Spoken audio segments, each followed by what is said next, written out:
dari manajemen misalnya dari atasan sampai ke bawahan sampai project semua project itu pasti banyak banget dan itu kompleks. Kalau nggak dilakukan di digital ya mungkin. Kemudian perusahaan ini tuh masih harus berulang-ulang mengerjakan hal yang sama, pagi-pagi ngurus laporan yang sama, input data yang sama. Karena kalau perusahaan menerapkan sebuah sistem itu biasanya agak mengganggu proses bisnis mereka.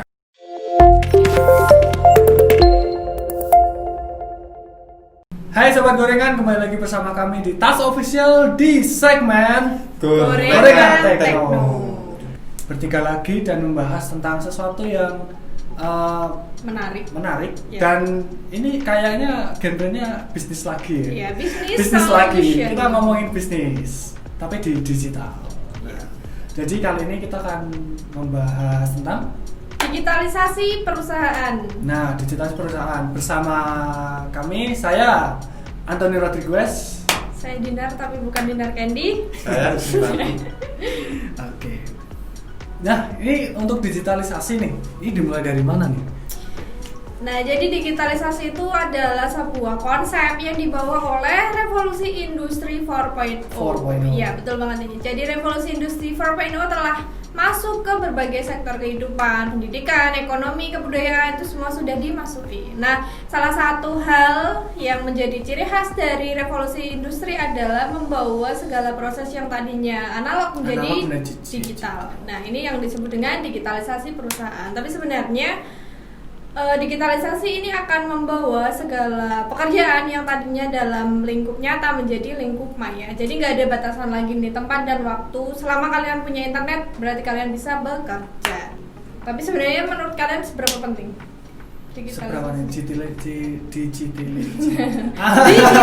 digitalisasi seberapa penting? Ya. Nah, menurut saya sih, gimana Mas Raffi? Kenapa diminta saya? Seberapa penting dan nggak penting? Ya ini tergantung dari proses bisnisnya ya. Jadi kan nggak semua itu bisa diselesaikan dengan cara digitalisasi. Tapi semua hal yang digitalisasi itu mesti menjadi lebih mudah. Seberapa penting? Kalau menurut saya sih penting banget kalau di zaman-zaman sekarang. Kalau gini ya, kalau semakin kesini kan semakin ini sih, bisnis itu semakin ada kompetitor yang modern lah. Kalau misalnya kita ketinggalan di digital ini, itu kemungkinan bakal perusahaan yang kita buat, yang kita bikin itu pasti akan menurun gitu. Kualitas dari efektif, efisiennya, kinerja sampai mungkin sampai ke penghasilan ya. Itu pasti akan sangat menurun kalau kita masih menggunakan metode manual ya. Mungkin beberapa ada yang masih menggunakan manual, tetapi perusahaan itu pasti juga akan itu sih balik ke bukan balik sih, akan pindah ke digitalisasi ini. Soalnya ini penting banget sih. Gitu. Kalau menurut Mas Raffi? Ya, pentingnya sangat penting jelas. Karena memang dengan adanya digitalisasi itu proses bisnis suatu perusahaan itu menjadi terotomatisasi ya. Ya jadi kan tiap perusahaan mesti dalam misalnya prosesnya ya yang tadinya manual dibantu dengan komputer jadi lebih efektif dan efisien sehingga lebih mudah. Oke, lebih mudah. Iya. Lebih mudah. Pertama lebih mudah. Yang kedua lebih efektif. Ya karena mudahnya itu jadi efektif, efisien. Yang ketiga itu bisa menjangkau lebih banyak ya. Maksudnya menjangkau lebih banyak tuh energi kita daripada dibuang untuk yang hal-hal yang bersifat manual. Kita bisa menggunakan digital, lalu energi kita yang tersisa buat digunakan yang lain. Iya. Karena suatu manajemen perusahaan juga pasti ada kompleksnya itu ya, kompleksitasnya tuh tinggi. Dari manajemen misalnya dari atasan sampai ke bawahan sampai project semua project itu pasti banyak banget dan itu kompleks. Kalau nggak dilakukan di digital ya mungkin akan memakan banyak waktu. Dan datanya kan kita sekarang bermain dengan data ya, itu datanya pasti akan sangat berantakan gitu. Jadi ya bisa terstruktur menggunakan ini.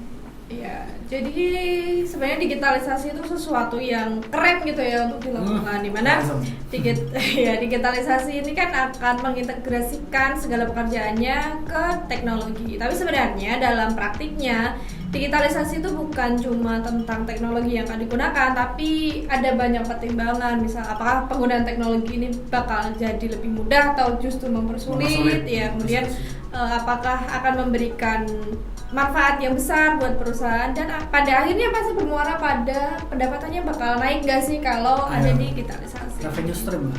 Iya, benar banget. Jadi kalau semisal teman-teman punya perusahaan, kemudian perusahaan ini tuh masih harus berulang-ulang mengerjakan hal yang sama, pagi-pagi ngurus laporan yang sama, input data yang sama, itu berarti proses bisnis yang berjalan itu bukan proses bisnis yang paling maksimal yang bisa perusahaan usahakan. Nah, dalam kondisi seperti ini pun karyawan perusahaan itu nggak bisa bekerja secara optimal. Ya memang kita katakan salah juga nggak salah, tapi sebenarnya perlu digarisbawahi, perusahaan yang bermuara pada kesuksesan pasti akan meninggalkan cara ini. Nah, jadi digitalisasi ini akan pada awalnya akan sedikit merombak ya struktur, ya pastinya sih. Ya, katanya tadi kompleks, kemudian juga strategic positioning perusahaannya juga akan berubah gitu. Nah, kemudian digitalisasi ini akan merambah ke banyak sekali level dalam perusahaan. Nah, menariknya satu pekerjaan yang tadinya misal harus dikerjakan oleh satu tim gitu ya, misal 3 orang itu bisa hanya di handle oleh 1 orang saja. Apa? Bayangkan keuntungan yang bisa Anda peroleh. Wah. Nah, dengan hal ini pemberdayaan karyawan pasti akan lebih efektif dan efisien. Betul. Nah, tapi menurut kalian nih, digitalisasi itu keuntungannya apa aja sih? Siapa dulu? Ya sulit lah. Kalah, berarti menang dulu. Loh, yang menang tuh biasanya yang menang ya. Keuntungannya ini sih, ya kayak yang tadi ya, lebih efektif, efisien, bisa performa di pengelolaan perusahaan pasti bakal naik. Ya singkatnya seperti itu sih. Kalau ini dari sisi saya ya, keuntungannya yang pertama itu paperless. Kita mengurangi ini ya, kayu. Go green. Kertas ya, karena memang biasanya kan kalau urusan administrasi kan di kertas, maksudnya datanya di kertas tertulis itu kan kita lebih inputannya lebih ke komputer, ke digital, jadi kan hemat kertas. Yang kedua lebih terorganisir ini karena biasanya kita cari-cari data di kertas-kertas itu kan susah hilang, ketelikso dan lain-lain. Lah dengan adanya digitalisasi kita lebih mudah dalam mengorganisir data-data tersebut. Data di sebuah perusahaan kan pasti sangat penting. Yeah. Nah, dengan digitalisasi ini kemungkinan besarnya data yang kita miliki itu pasti aman. Iya, betul. Karena disimpannya di cloud storage sendiri gitu. Dan juga ada backup kalau ada yang hilang ada backupnya. Jadi aman lah, lebih enak. Iya, benar banget.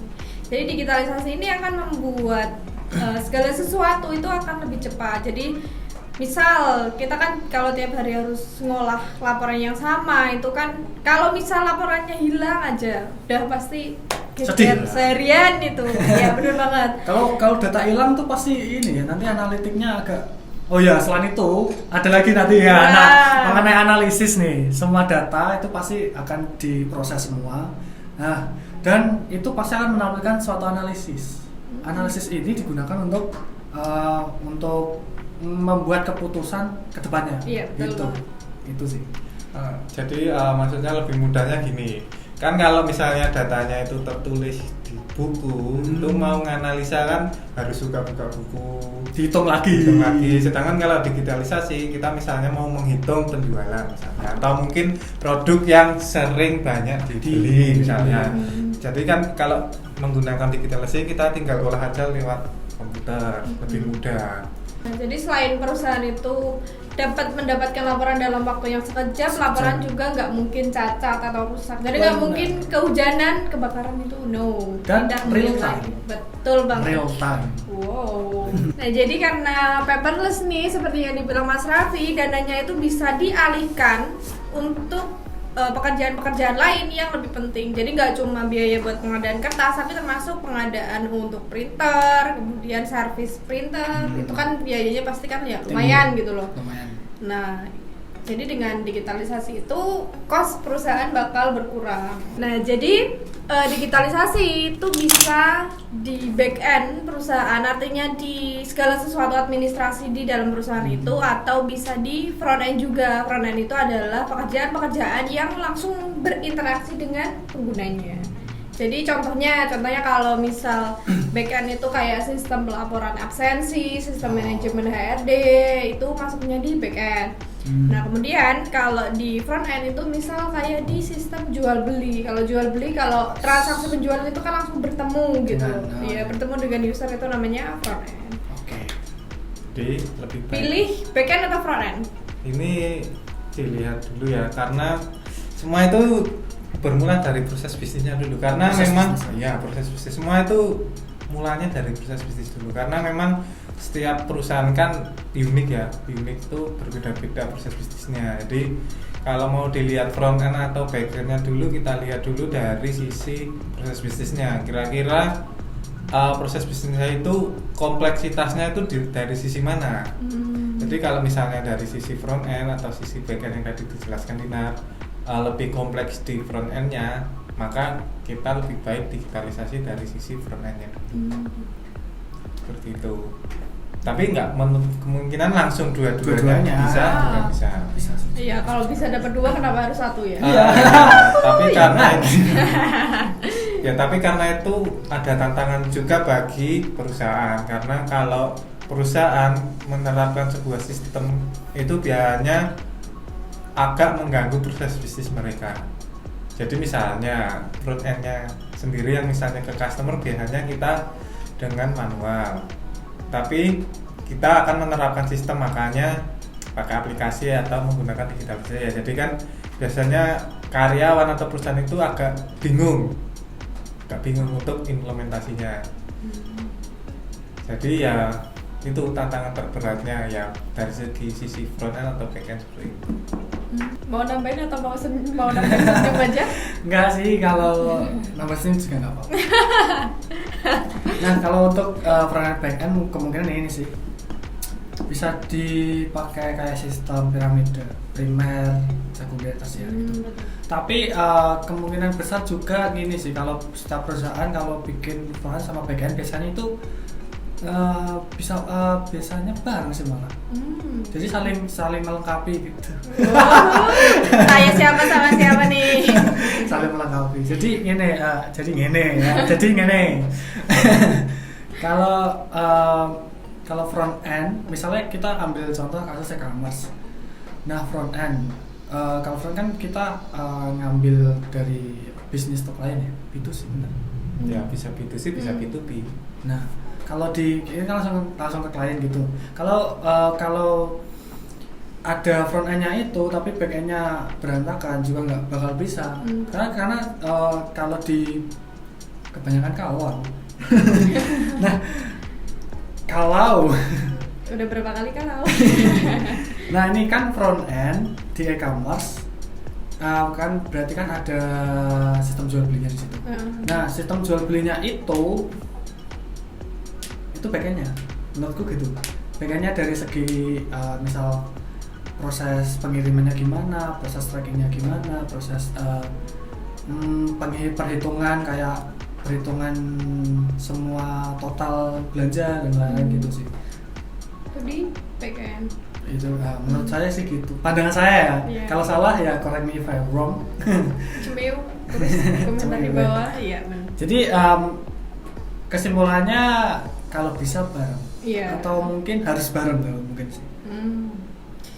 Nah, jadi sebenarnya udah ada penelitiannya nih, back end dulu atau front end dulu. Jadi menurut World Economic Forum biasanya digitalisasi pada back end itu lebih berdampak secara fisik daripada di front end. Jadi seperti yang dibilang Mas Rodri tadi, kalau misal back endnya kacau balau ya front endnya nggak bisa jalan.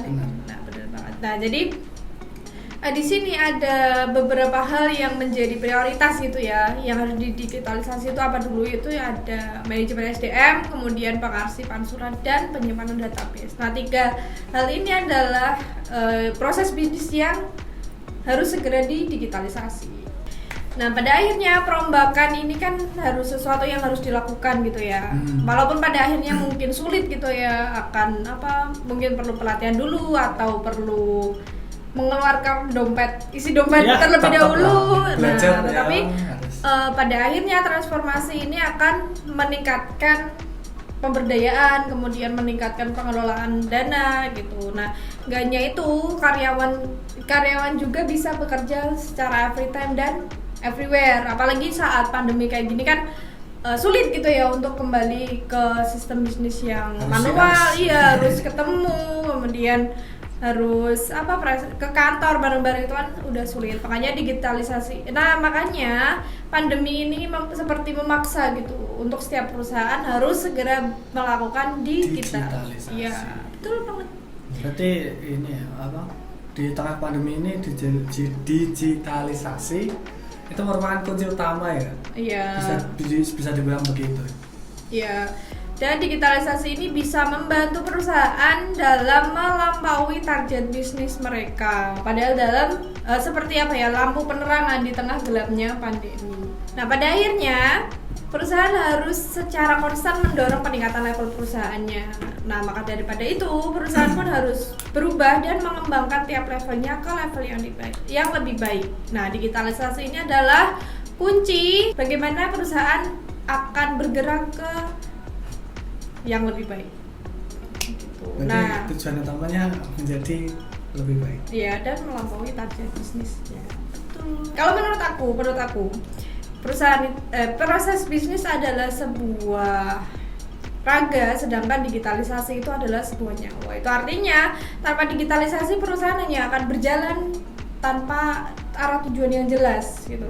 Untuk saat ini, maksudnya untuk era ini ya? Iya, untuk era ini artinya tanpa digitalisasi perusahaan hanya akan berjalan menjauhi visi misi perusahaan. Kayak gitu. Karena sebuah perusahaan harus mengikuti zaman. Mengikuti zaman sih ya. Kalau enggak ketinggalan ya udah. Ya udah. Down. Tergerus.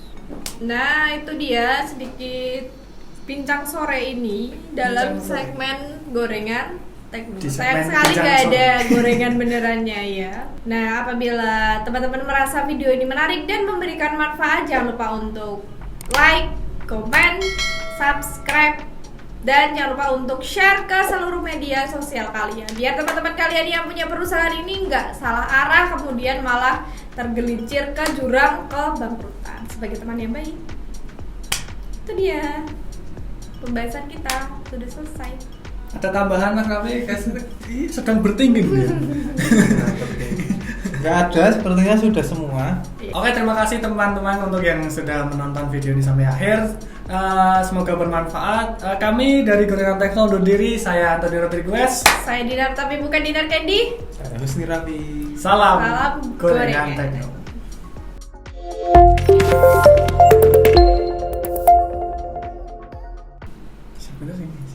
Tahu. Saya tangan kanan, saya tangan kiri. Sebentar. Oke, jadi kita akan